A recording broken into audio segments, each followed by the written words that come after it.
Bienvenidos a Comunidad Cristiana, mi lugar seguro. Le damos la bienvenida a las personas que nos ven en internet. Estamos transmitiendo en vivo, así que le damos la bienvenida a las personas que están conectándose en alguna de las plataformas. Bienvenidos. Damos un aplauso a los que nos están viendo también allá, ¿verdad? En redes sociales. ¿Está bien? Para eso es, ¿no? Y bueno, hoy el pastor Gamaliel me pidió que compartiera con ustedes algo de la palabra de Dios. Hoy te quiero hablar el nombre exacto del anticristo y cuándo va a venir Cristo. ¿Estás listo? No es cierto, no. Pero ya tengo tu atención, ¿vale? Éxodo capítulo 17, versículo del 1 al 7. Hoy vamos a hablar de un tema muy práctico y muy sencillo, porque el evangelio es muy sencillo. Solo se necesita un teólogo para complicar las cosas, ¿no? Éxodo 17, versículo 1 dice: por orden del Señor, hablando de Dios guiando al pueblo de Israel en el desierto, toda la comunidad de Israel partió del desierto de Sin y anduvo de un lugar a otro, y finalmente acamparon en Refidim, pero allí no había agua para que el pueblo bebiera. Así que el pueblo volvió a quejarse contra Moisés. Yo creo que eran no sé, como que de México para abajo, ¿no? Lo de Israel.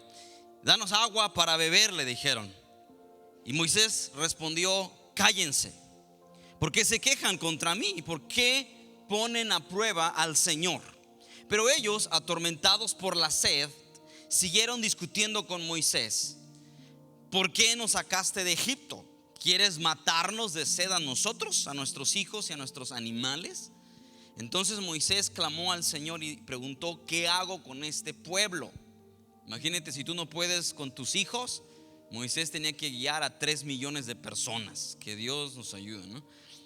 Y se están a punto de apedrearme. Y entonces el Señor le dijo a Moisés: pasa por delante del pueblo, toma tu vara, no para unos varazos, no, sino, dice, la que usaste para golpear las aguas del Nilo, y llama a algunos ancianos de Israel para que te acompañen.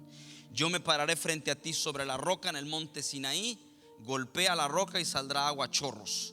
Entonces el pueblo podrá beber. Así que Moisés golpeó la roca como se le indicó, y el agua brotó a chorros a la vista de los ancianos. Entonces Moisés llamó a aquel lugar Masa, que significa prueba, y Meriba, que significa discusión, porque el pueblo de Israel discutió con Moisés y puso a prueba al Señor, diciendo: fíjate lo que el pueblo de Israel estaba diciendo: ¿está o no el Señor aquí con nosotros? O sea, ¿de verdad Dios está conmigo? ¿Sí o no? Ahora, el pueblo de Israel había salido del desierto, de Egipto, iban rumbo a la tierra prometida. Obviamente tuvieron sed en medio del desierto, tuvieron una necesidad justificada, pero tuvieron una actitud incorrecta, y es que alegaron, pelearon, juzgaron, pleitearon, riñeron y reprendieron a Moisés. Y el pueblo se quejó con Moisés y de Dios, malinterpretando las buenas intenciones de Dios de llevarlos a un mejor lugar. Se quejaron contra Moisés. Y en el libro de Primera de Corintios 10:4 nos dice qué representa esa roca. Y dice: y todos bebieron la misma agua espiritual, pues bebieron de la roca espiritual que viajaba con ellos, y esa roca era Cristo. ¿Quién era la roca? Cristo. Sin embargo, versículo 5 dice: Dios no se agradó con la mayoría de ellos, y sus cuerpos fueron dispersados por el desierto. La pregunta es: ¿por qué Dios no se agradó del pueblo? ¿Será posible entonces que se pueda agradar a Dios? ¿Tú qué crees? ¿Es posible agradar a Dios? Y muchos podemos afirmar que así es, pero honestamente, dentro de nuestra mente, de nuestra psiquis, en algún momento nos hemos hecho esta pregunta o hecho esta afirmación: oh, qué difícil es agradar a Dios. ¿Sí o no? No me dejen solo. Hipócritas, nadie levantó la mano. Fariseos. Todos nos hemos hecho esa pregunta, ¿sí o no? ¿Será que es posible agradar a Dios? Oh, es que es tan difícil agradar a Dios. Pero si Dios dice que no se agradó de ellos, quiere decir que sí es posible agradarlo a Él. Si hay una manera de agradar a Dios, la hay, y es lo que yo te quiero compartir hoy. ¿Verdaderamente existe una forma de agradar a Dios? Claro que sí. Dios es fácil de agradar, déjame decirte. Dios no es difícil de agradar, es fácil. Solo que a veces nos complicamos mucho. ¿Será que como pecadores puede alguien agradar a Dios, un Dios santo? ¿Será posible agradar a Dios? Y esto es importante, porque si no se puede agradar a Dios y nos vamos a ir al cielo, ¿cómo va a ser vivir en la eternidad con alguien a quien no le caes bien? Si con tu esposa a veces no te caes bien y son 60, 40, 50 años aquí en la tierra. Dice una historia que un día una pareja murió en un accidente automovilístico y llegaron al cielo. Y la esposa vio a su marido en el cielo y le dijo: ¡ay, mi amor! Y el muchacho le dijo: el pastor dijo que hasta que la muerte nos separe, así que pues hazte para allá, ¿no? Imagínate vivir en la eternidad con alguien a quien no le caes bien. ¿Será posible entonces que Dios se agrade de nosotros? Y hoy quiero compartirte 3 preguntas que tú y yo nos tenemos que hacer, y sobre todo en esta temporada. Así que si estás anotando, primer pregunta que tú te tienes que hacer el día de hoy: ¿tiene Dios la respuesta a cada pregunta y necesidad en mi vida? La repito, ¿tiene Dios la respuesta a cada pregunta o necesidad en mi vida? Y todos podemos decir sí. Parece una respuesta sencilla, incluso una pregunta que no debería ser hecha. Y todos podemos decir sí, claro, yo sé que Dios tiene todo lo que yo necesito. Pero la realidad es que en algunos momentos no lo creemos. Decimos que lo creemos, cantamos canciones, predicamos sobre esto, pero cuando la crisis nos golpea y parece que Dios no responde, decimos: creo que Dios está enojado conmigo, creo que Dios ya no está conmigo. Pero Pablo en el Filipenses 4:19 dijo: mi Dios pues suplirá todas sus necesidades conforme a sus riquezas en gloria en Cristo Jesús. ¿Por qué la mujer atribulada en la parábola del juez injusto le dijo: hazme justicia? Porque ella sabía que el único hombre que la podía ayudar era este hombre injusto, tenía el poder y la autoridad, no podía ir a nadie más, tenía que ir a él. Y si Dios pudo tomar 3 millones de judíos a través del desierto, pregunta: ¿crees que Dios no puede cuidar de ti?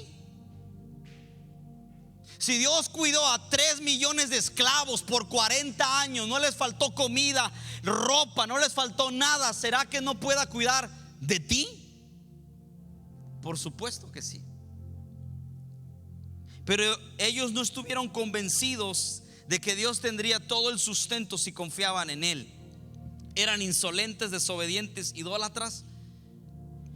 Pero cuando clamaban, Dios venía y respondía a su clamor. Dios tuvo misericordia de ellos. La pregunta: ¿no será que Dios escuchará con más prontitud el clamor de aquellos que han sido lavados con la sangre de Cristo? Por supuesto que sí. Pero tú tienes que estar convencido de esto. Tu respuesta a la necesidad que tienes está en Dios. No está en la comadre, no está en un grupo de apoyo únicamente, no está en el banco, no está en el IRS, no está en migración, está en Dios. ¿Sí o no? Por eso la escritura nos dice en Hebreos 12:2: puesto los ojos en Jesús, el autor y consumador de la fe. Y si no crees esto, si no estás convencido de que el Señor tiene todo lo que tú necesitas, entonces serás una persona que culpará a Dios de que Dios abandona a sus hijos. Y ese es el tema de hoy: acusando a Dios de abandonar a sus hijos. Cuando tú y yo no creemos que Dios tiene todo lo que yo necesito, yo estoy acusando a Dios que Dios es un mal padre y que Él abandona a sus hijos. La pregunta misma del profeta Isaías: ¿podrá una madre olvidar a su hijo? Pues si nosotros sabemos que no puede ser así, aunque hay casos, pero si nosotros decimos que Dios no cuida de nosotros y no está atento a lo que yo necesito, lo estoy acusando de ser un mal padre.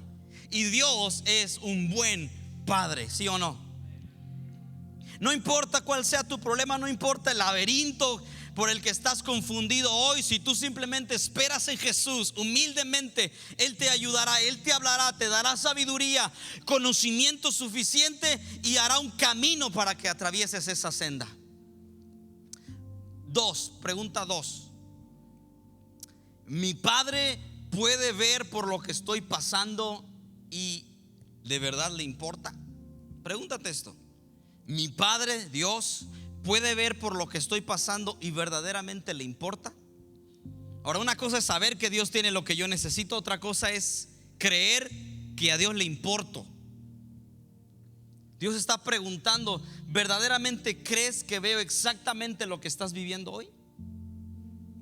Una amenaza de divorcio, una enfermedad, pérdida de tu trabajo, pérdida de un ser querido. ¿Será que a Dios ve eso y le importa?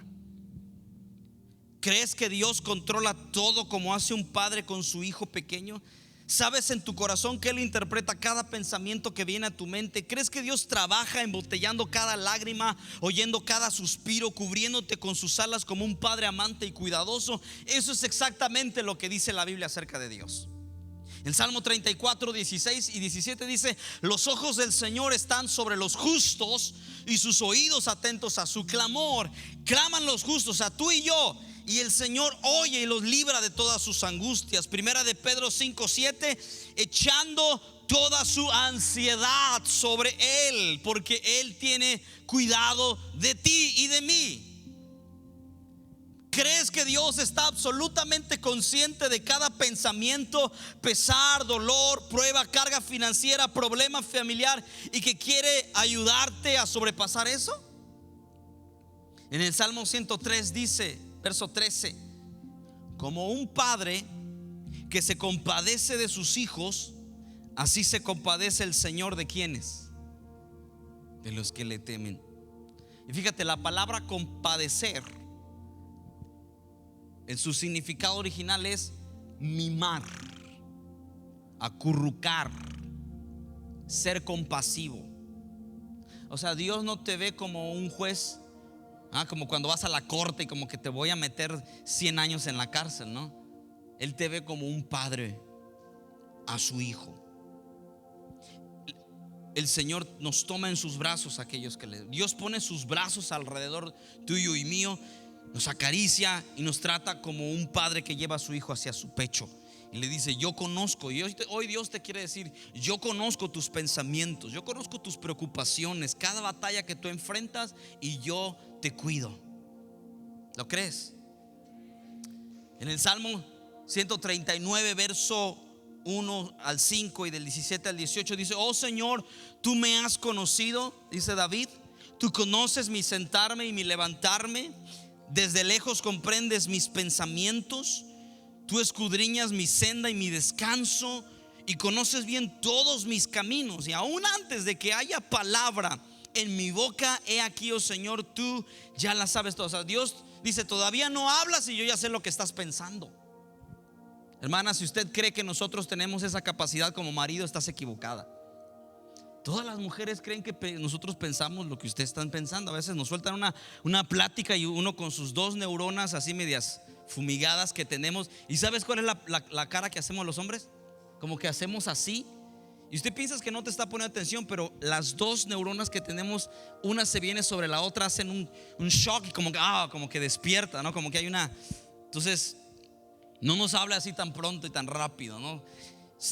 ¿Dónde me quedé? Por detrás y por delante me ha acercado. Cuán preciosos también son para mí, oh Dios, tus pensamientos. Cuán inmensa es la suma de ellos. Si los contara, serían más que la arena, y al despertar aún estoy contigo. O sea, David está diciendo: Dios conoce todo sobre ti. Conoce los cabellos que tienes en tu cabeza y los 3 que se te cayeron hoy al bañarte. Dios ve cada movimiento, incluso tus pensamientos, donde quiera que tú estés. No importa lo que estás pasando, no importa cómo te sientes, Dios lo ve y a Dios le interesa. Él siente los mismos sentimientos de tus enfermedades. Él conoce cada movimiento, todo lo que dices y lo que no dices. Muchos cristianos van por la vida pensando en que Dios está enojado con ellos. Y hoy te vengo a decir, Dios no está enojado contigo. Te lo afirmo, Dios no está enojado contigo. Es todo un tema hablar de lo que es la propiciación, pero en pocas palabras eso significa alguien ya pagó por eso, Jesucristo. Y ahora Dios no está enojado contigo. Muchos piensan que no pueden complacer a Dios, pero amigo, Dios no está molesto contigo. Él está pensando cosas buenas, cariñosas, amorosas acerca de ti y le interesa. Por eso en el famoso pasaje de Jeremías 29:11, porque yo sé los pensamientos que tengo acerca de ti, pensamientos de bien y no de mal, para darte un fin y una esperanza. Y Dios te está diciendo, sí, estás pasando una gran prueba, estás siendo tentado, sacudido, pero eres mi hijo, eres mi hija, y nunca permitiré al enemigo que te tienda una trampa. Voy a salvarte. Y tercera y última pregunta que te tienes que hacer hoy: ¿está Dios dispuesto a salir en mi ayuda? Te la repito, ¿está Dios dispuesto a salir en mi ayuda? ¿Crees tú que Dios desea ir rápidamente hacia ti para resolver tu problema? ¿Sí o no? ¿Qué respondes ahí? ¿Seguro? ¿Y por qué andas chillando cuando pasa un día y no te responde Dios? Como la Llorona. Ay, padre, como la ¿cómo se llama esa? La de la tele, ay, se me olvidó el nombre. Está bien que sabes, ¿verdad? Gracias. La Chabelita, ¿verdad? Ay, pastor, y le va a llorar al hermano Gama. Y aquí es donde muchos fallamos. Sabemos que Dios tiene todo lo que necesitamos, admitimos que Dios se preocupa, pero la mera verdad, nos dudamos de que Dios quiera prontamente ayudarnos, salir en nuestra ayuda. Cuando Dios no responde a nuestro clamor enseguida, imaginamos cosas malas. Oh, Dios está enojado conmigo. Oh, Dios me está castigando por esto. Oh, Dios está enojado. Mucha gente piensa que el coronavirus es porque Dios está enojado con el mundo. Claro que no. Si Dios estuviera enojado con el mundo, el guantelete de este, ¿cómo se llama? El que hizo así, se acabó el mundo. Thanos le queda chiquito. O sea, Dios no está enojado contigo. Eso es acusar a Dios de descuidar a sus hijos. ¿Sabes cómo duele que un hijo te diga: papá, tú no me quieres, no me amas?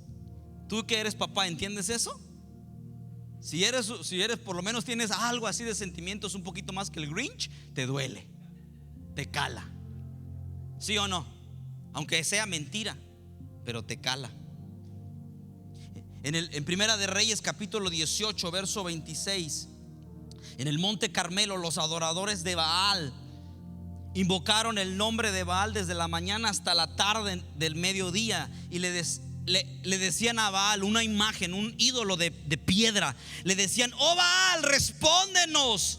Pero no hubo voz ni nadie respondió. Y sucedió que ya al mediodía Elías se burlaba de ellos y decía: clamen en altavoz, pues es un Dios. Ahora, ¿qué D usa? ¿Mayúscula o minúscula?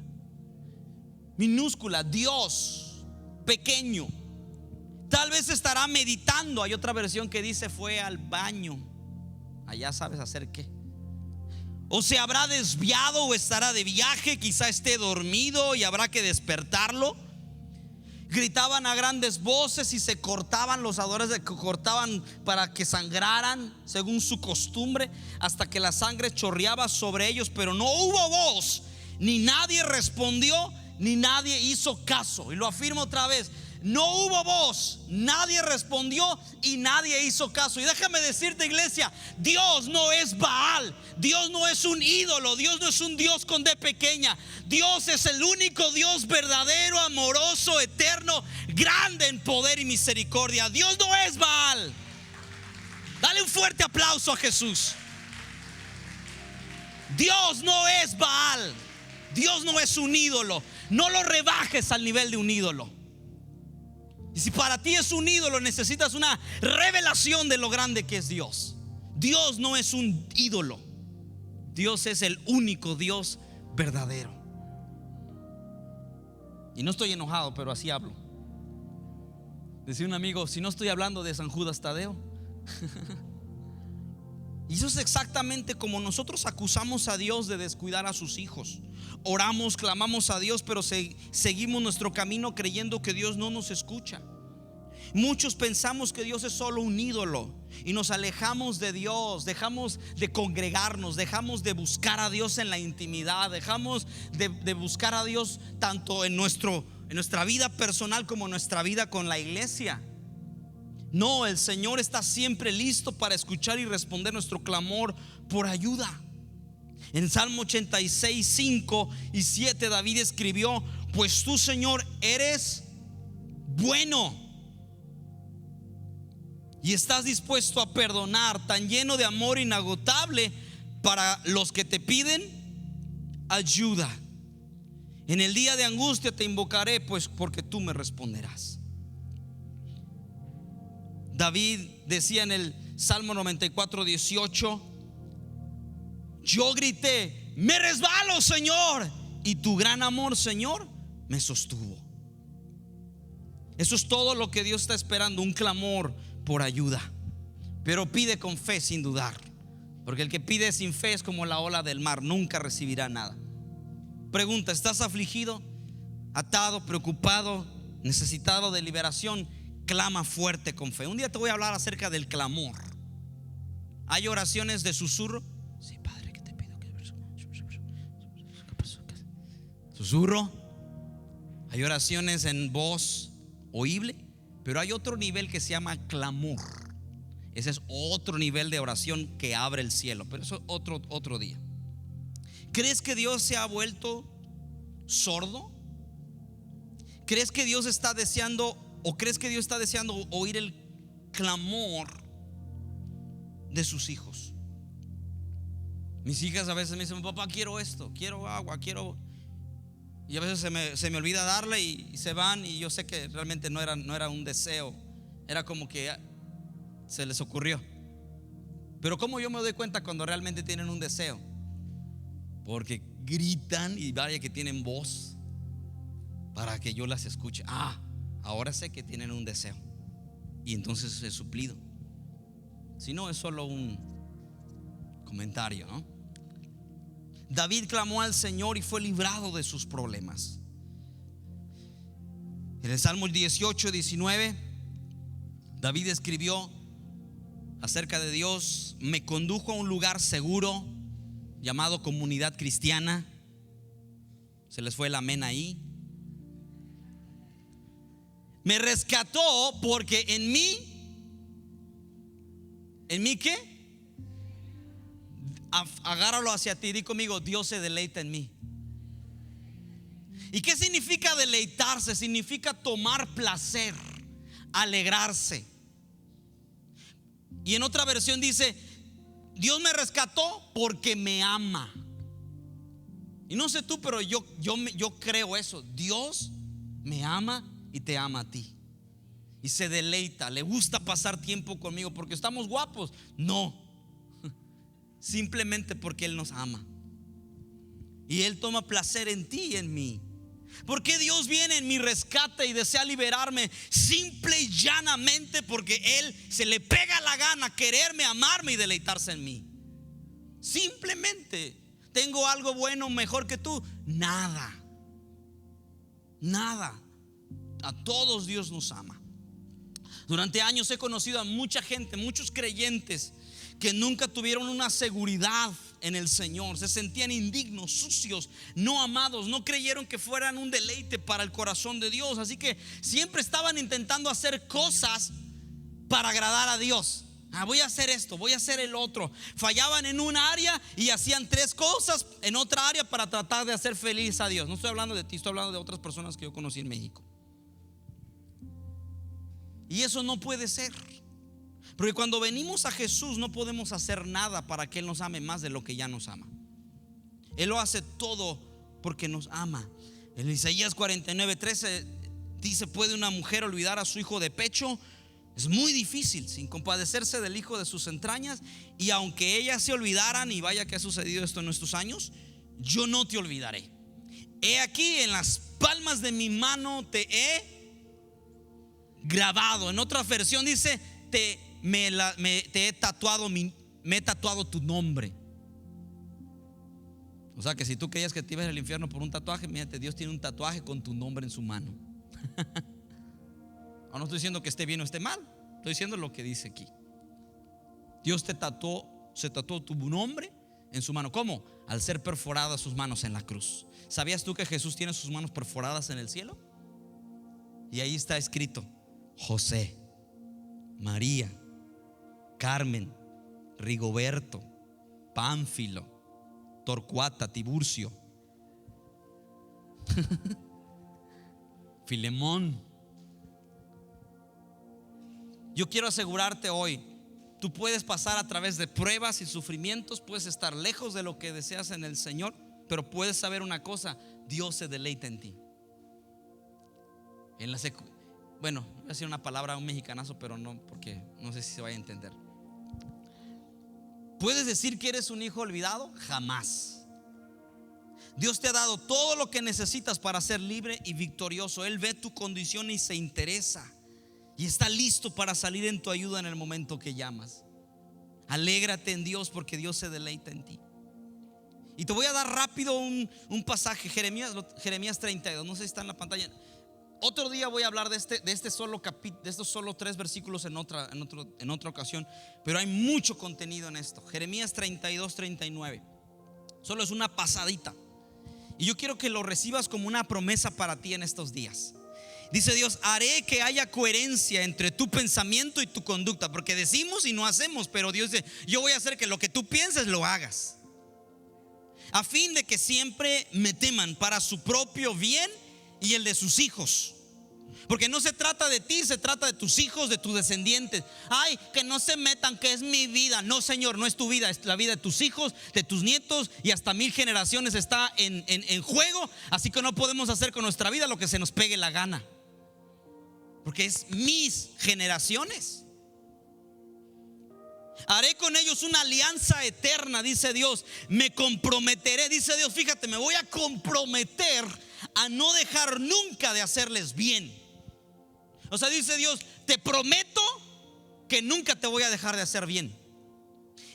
Y les llenaré del deseo de honrarme y de no apartarse nunca de mí. Yo me alegraré, dice Dios, y me dedicaré, me encantan esas palabras, en hacerles bien. Y de todo corazón, casi te dice, y por el meñique, y de todo corazón y con toda sinceridad los haré habitar. ¿En dónde? En este país. Es decir, de aquí no nos corren. Pues ahí está. Ahora, ¿qué espera Dios de mí? Termino con esto. Salmo 147. Tío, esos 3 versículos tienen mucho de qué hablar, pero no me quiero detener ahí, porque si no ya me llevo más tiempo. Salmo 147, y termino con esta parte. ¿Qué es lo que espera Dios de ti y de mí? Salmo 147, verso 10 y 11 lo responde. Fíjate, dice: el Señor no se deleita en los bríos del caballo. O sea, ¿en cuántos caballos de fuerza trae tu carro, tu Mustang? O sea, Dios no la apantalla tu coche, no la apantalla tu auto, ni se complace en la agilidad del hombre. No, es que yo soy bien bueno con los números, es que yo soy bien bueno para el negocio, es que yo soy bien bueno. Y dice Dios: ay, yo te di ese talento, no me impresionas. Sino que se complace, fíjate en lo que sí se complace Dios, sino que se complace en los que le temen y en los que confían en su gran amor. ¿En qué se complace Dios? En que tú confíes en Él. Es lo único que complace a Dios. Por eso dice Hebreos 11:6 que sin fe es imposible agradar a Dios, porque lo único que agrada a Dios es la confianza en Él. Lo único que complace el corazón de Dios es que tú confíes en Dios. Dice: en los que le temen y confían en Él. ¿Cómo puede ser que alguien tenga temor a alguien y a la vez confíe en alguien? No parece embonar esa frase, porque pudiéramos creer que son excluyentes tener temor y confiar. Pero tener temor de Dios y confiar es lo mismo. ¿Sabes tú que una de las formas de sobrevivir a una tormenta de nieve en lugares como de Canadá para arriba, en lugares muy fríos y que no tienes muchos recursos? Cavas un hoyo en el hielo y te metes. Lo mismo que te terroriza es lo mismo que te protege. Tal vez muchos de ustedes no conocen el mar como tal. Yo vengo de un lugar donde es costa, y decía mi mamá, yo al mar, mis respetos. Pero cuando el mar y hay playas donde le llamamos mar abierto, es decir, hay corrientes marinas que te jalan hacia el centro del mar. Y cuando tú tratas de luchar para salir, te agotas y te llamabas. Y como decimos, te llevaba mi tía para el rancho. Te morías ahogado. ¿Y sabes cuál era la única forma de salir de eso? Dejar de intentar salir. Te hacías el muertito y el mar mismo te sacaba. Dios se deleita en los que le temen y confían en Él. Es decir, tengo temor de Dios, pero a la vez eso me hace confiar en Él. ¿Qué es lo que hace que tus hijos confíen en ti si no es que te tienen temor? Temor sano me refiero, no un miedo y pánico, sino que dicen, no, papá y mamá, yo puedo confiar en ellos, porque si no, viene la justicia de la madre y cuidado, ¿no? Caes en la gracia y en la verdad. Dios se deleita en que nosotros confiemos en su gran amor, porque cuando confiamos en Dios, demostramos que Él es fuerte y nosotros somos débiles, que Él es rico y nosotros somos pobres, que Él es pleno y nosotros estamos vacíos. Cada vez que confiamos en Dios, demostramos que nosotros somos los que estamos en necesidad y no Dios. Que nosotros somos aquel venado, ciervo que está sediento en el bosque, y Dios es el manantial que desborda. La hermosura del evangelio reside en un simple pedido o petición de Dios. Deposita tu confianza en Dios. Ahora podemos entender por qué Dios no se agradó del pueblo de Israel, porque no confiaron en Él. No confiaron en Él. En el Éxodo 17:7 leímos que el pueblo preguntó: ¿está o no el Señor con nosotros? Y ¿sabes qué he escuchado estos días que hemos pasado del 2020 y la pandemia y todo eso? Es que Dios no está conmigo, es que Dios se olvidó, es que Dios está enojado. Y empezamos todos a sacar lo que hay en nuestro corazón, porque la prueba revela lo que hay. ¿Y a dónde te quiero llevar? Que tú confíes en Dios. Que tú confíes en Dios. Que tú pongas tu confianza en Dios en estos días más que nunca. No pongas tu confianza en lo que el mundo pone su confianza, sino pon tu confianza en Dios. El lugar donde el pueblo de Israel se quejó le llamaron Masa, que significa prueba o queja, y Meriba, pleito, contienda o reclamación. El pueblo tentó y probó a Dios al dudar de su amor y su misericordia. La esencia de la duda es: ¿está o no el Señor conmigo? Yo te quiero hacer esta pregunta hoy: ¿Dios está contigo? ¿Sí o no? ¿Lo dudaste? ¿Me puedes repetir la pregunta? ¿Está Dios contigo, sí o no? A la luz de lo que hablamos, por supuesto que sí. La pregunta, la cuestión es: ¿tú lo crees? ¿Tú lo crees? Porque Romanos 14:23 dice que todo lo que no se hace por convicción es pecado. Si la fe motiva tu acción de confiar y esperar en Dios, entonces es un perfume agradable al Señor. Tú podrás ser muy religioso, pero si tus acciones no son motivadas por la fe y la confianza en Dios, no son agradables a Dios. Lo que hace que nuestra vida glorifique a Dios es tu confianza en su amor y en su misericordia. Así que yo quiero dejarte con esa meditación el día de hoy. ¿Dios ve todo lo que estás pasando? ¿Tú qué crees? Seguro que sí. ¿A Dios le importa? A la luz de lo que vimos, por supuesto que le importa. ¿Está Dios dispuesto a salir en tu ayuda? Por supuesto que sí. La pregunta ahora, y yo te echo la bolita a ti: ¿tú estás dispuesto a confiar en Dios? Porque no se trata de Dios. Dios nos está mostrando que Él hacia nosotros todo. La pregunta es: ¿de ti hacia Él todo? Todo. Toda tu confianza, toda tu espera en Él, toda tu mirada, tu observación, tu concentración en quién es Dios, es una decisión que tú tienes que tomar. Solo tienes una vida y no la podemos malgastar. Que Dios nos ayude, ¿sí o no? Así como estás, vamos a orar. Señor Jesús, en esta tarde te pedimos perdón por nuestra falta. Yo lo digo, por mi falta de confianza en ti. Perdóname cuando te hemos acusado de abandonar a tus hijos, como si fueras un mal padre que abandona a sus hijos. Perdónanos cuando no hemos creído que tú tienes la respuesta a cada pregunta y necesidad de nuestra vida, como si fueras ignorante o como si fueras incapaz de saberlo todo, cuando la realidad es que tú lo sabes todo y no hay nada que tú no sepas ni conozcas.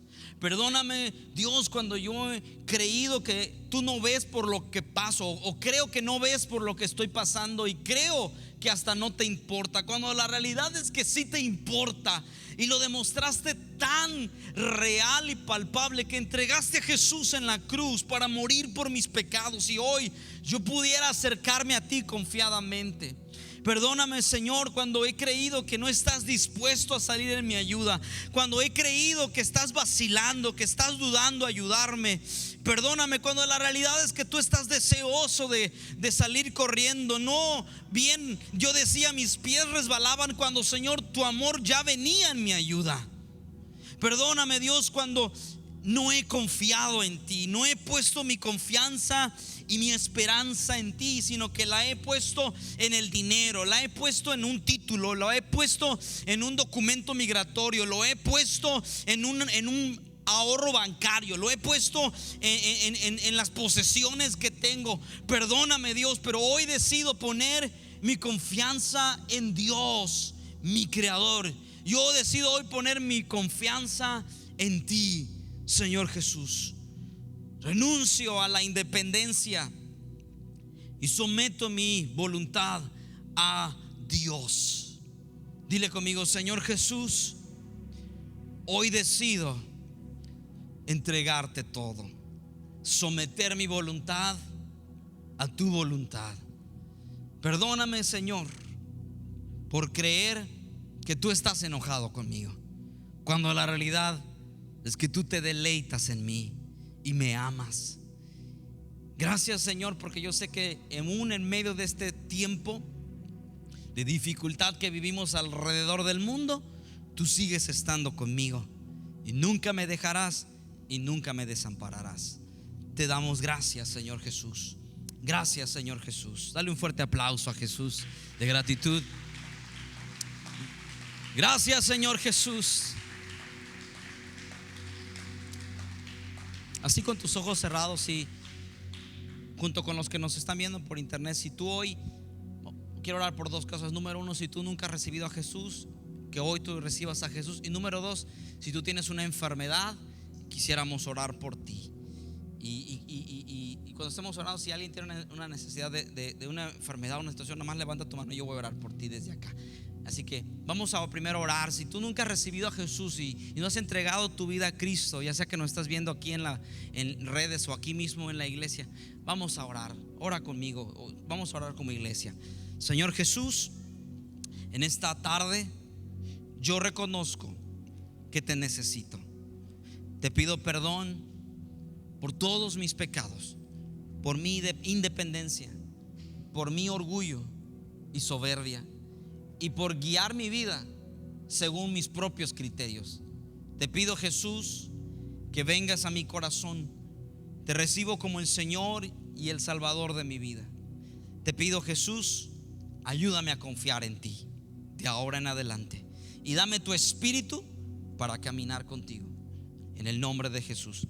Y Padre, yo oro por cada persona que está aquí en esta iglesia, o que en este auditorio, o bien en redes sociales, que está pasando por una situación de enfermedad, pérdida de empleo, de familiares, cualquier situación, aún divorcios o cosas así. Yo oro que hoy tú traigas sanidad, sanidad al cuerpo y al alma también. Te pedimos, Señor, que extiendas tu mano. Tú no estás sordo, ni tu brazo sea cortado. Oramos que traigas sanidad al enfermo. Oramos que traigas sanidad al quebrantado de corazón, que traigas sanidad, restauración, y que traigas una nueva vida, que soples aliento de vida, para que nos levantemos una vez más y caminemos sabiendo que en ti tenemos esperanza y vida eterna. Yo declaro sanidad de toda enfermedad, declaro el poder de la sangre de Cristo. Por las llagas de Cristo fuiste sanado, y por sus heridas fuimos curados. En el nombre poderoso de Jesús te damos gracias, Señor. Amén y amén. Dale otro fuerte aplauso a Jesús de gratitud. Gracias, Señor Jesús. Te exaltamos, te damos gracias, Jesús. Y despedimos a los que están viendo por internet. Gracias por estar conectados con nosotros, a la familia de Comunidad Cristiana. Gracias, y que tengas una excelente tarde también. Gracias.